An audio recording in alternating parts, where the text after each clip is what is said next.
अगर कोई इस जहरीला सांप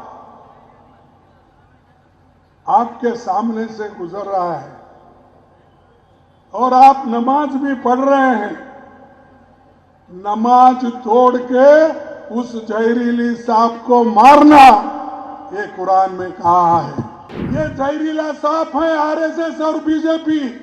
इसको अगर आप नहीं मारेंगे, आप कभी बचेंगे नहीं।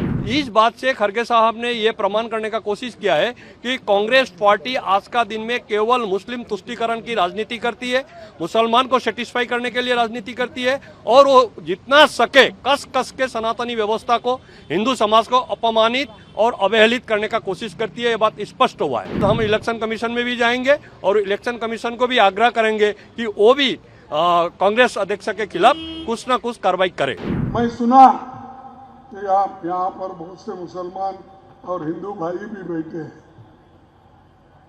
अगर कोई इस जहरीला सांप आपके सामने से गुजर रहा है और आप नमाज भी पढ़ रहे हैं, नमाज तोड़ के उस जहरीली सांप को मारना, ये कुरान में कहा है।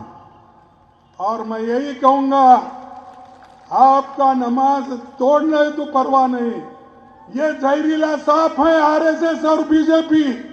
इसको अगर आप नहीं मारेंगे, आप कभी बचेंगे नहीं। मल्लिकार्जुन खड़गे साहब ने आज असम के श्रीभूमि जिला में एक इलेक्शन रैली किया और उस इलेक्शन रैली में उन्होंने भारतीय जनता पार्टी और राष्ट्रीय स्वयंसेवक संघ को जहरीले सांप के साथ तुलना की है और कहा है कोई नमाज कर रहा है या कुरान पढ़ रहा है, उस समय में भी यदि जहरीले सांप देखा जाता है तो उसको नमाज को या कुरान को वहीं छोड़ के आके उसको मारना चाहिए।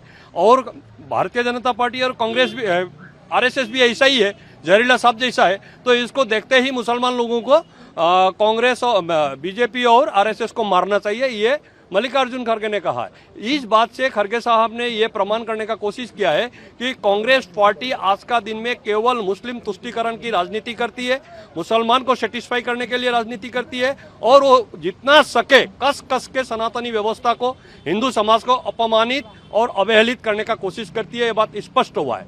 हमने आज एक एफआईआर के जरिए प्रशासन का दृष्टि आकर्षण करने का कोशिश किया है कि प्रशासन जल्द से जल्द इस प्रकार के हेट स्पीच को रोके और इस प्रकार के स्पीच देने वाले, वक्तव्य रखने वाले लोगों के खिलाफ व्यवस्था ले।